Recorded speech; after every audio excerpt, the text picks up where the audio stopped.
అస్మద్గురుభ్యో నమః. అయ్యా, మా ఇంట్లో పిల్లలు ఉన్నారండి. వాళ్ళు కొంచెం వేరే కారణాల చేత మందకుడితనం ఉంటుందండి. మేము ఎక్కడెక్కడికి వెళ్ళి తాయెత్తులు కట్టించాం, డేట్ ఆఫ్ బర్త్కి జాతకం రాయించాం, శాంతులు చేయించాం. అమ్మ, మీ ఓపిక, మీకు ఎంత ఖర్చు పెడితే అంత ఖర్చు పెట్టండి. అది చెయ్యలేని వాళ్ళు ఏం కావాలండి? అలాగే రోజు పని చేస్తుంటారు, ఉత్సాహం ఉండదు, ఏదో చేస్తున్నాం అనుకుంటారు. ఇలాంటి మందకుడితనం పోవడానికి సుమారు 600 సంవత్సరాల కిందట వేదాంత దేశికులని చెప్పి విజయనగర సామ్రాజ్య ప్రాంతాల్లో ఉండేవారు. వారు రాసిన గ్రంథంలో ఒక చక్కటి శ్లోకం ఉంది.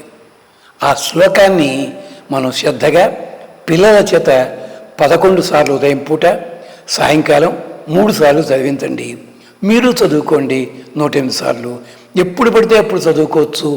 ఒక నిష్టగా చదువుకుందామంటే చక్కగా ఏదైనా పళ్ళు, పాలు ఏదైనా నివేదన చేయండి. కంపల్సరీ ఇదనే లేదు, చూసుకోండి, చేసుకోండి. సమస్త జననీం వందే చైతన్యస్తన్యదాయినీం శ్రేయసీం శ్రీనివాసస్య కరుణామివ రూపిణీం. సమస్త జననీం వందే. అమ్మకి దండం పెడదామయ్యా, అమ్మకి నమస్కరించుకుందాం. మనం ఎంచేత అమ్మ కదా మన మడి గురువు. మనకి లాలిపాట పాడి ఉంగా అన్న మాటానికి 15 అర్థాలు చెప్తుంది తల్లి. తండ్రికి తెలుస్తుంది అది. అంచేత పిల్లల భాష తల్లికి తెలుస్తుంది, తల్లి మనసు పిల్లలకి తెలుస్తుంది. సమస్త జననీ ఆవిడ. సమస్త జననీం వందే చైతన్యస్తన్యదాయినీం. అందరు తల్లులు పిల్లలకి పాలిస్తారు, నిజమే. పాలు ఎందుకు ఇవ్వాలంటే ఇదంటారు కాదు, చైతన్యాన్ని ఇస్తున్నారు వాళ్ళు.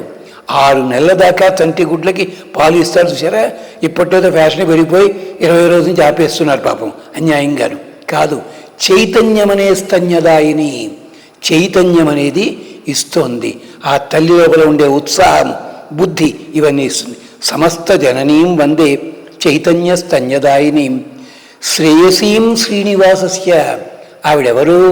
వెంకటేశ్వర స్వామి పక్కనే ఉంటుంది లక్ష్మీదేవి, ఎప్పుడూ వదిలిపెట్టదు. అంటే భర్తతో కూడి ఉండి భర్తకు ఆనందం కలిగిస్తూ అదే సమయంలో బిడ్డను కూడా చూసుకుంటుంది. సుందరకాండలో ఇలాంటి వర్ణనే ఉంది. ఒక ఆమెట ఓ పెద్ద డంక వెనకాల పెద్ద డక్కి చిన్న డప్పు ముందు పెట్టుకుంటే ఎలా ఉందిట? భర్తకి పిల్లాడికి మధ్యన పడుకున్న యువతి వలె, భార్య వలె అంటాడు వాల్మీకి. అలా ఇద్దరిని చూసుకుంటుంది ఆవిడ. శ్రేయసీం శ్రీనివాసస్య కరుణామివ రూపిణీం. ఆవిడ పేరేం పెడదాం?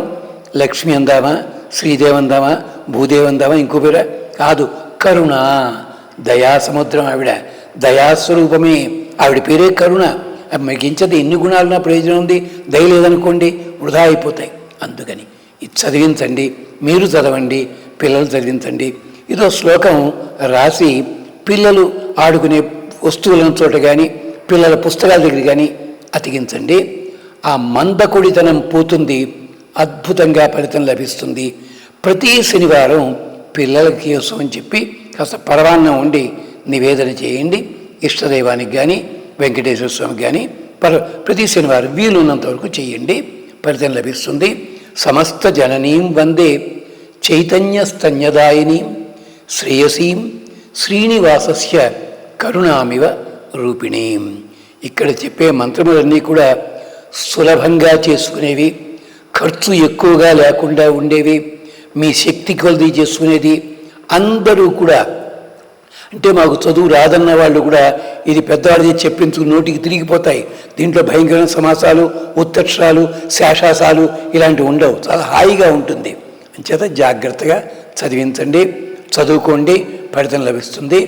సమస్త జననీం వందే చైతన్య స్తన్యదాయినీం శ్రేయసీం శ్రీనివాసస్య కరుణామివ రూపిణీం. చాదస్తం అనుకోపోతే ఇలాంటి పిల్లలకి సాయంకాలం కాగానే వాళ్ళు ఇంటికి వచ్చిన తర్వాత మళ్ళీ బయటికి వెళ్ళకూడదు వాళ్ళు. అలాంటి సమయం లోపల కాస్త అరగుప్పెడు ఉప్పు కానీ లేదా 2 హారతి కర్పూరం బిళ్ళలు కానీ హారతి ఇవ్వండి, ఉప్పుతో దిష్టి తీయండి, అది బయట పెంట మీద పారేయండి. వాళ్ళలో మందకొడిదనం పోతుంది, ఉత్సాహం పెరుగుతుంది. ఇలాగ కొంచెం 3 నెలల పాటు చేయాలమ్మా, 90 రోజుల పాటు. తర్వాత అవసరమైతే పెంచండి లేదా తగ్గించుకోండి. స్వస్తి.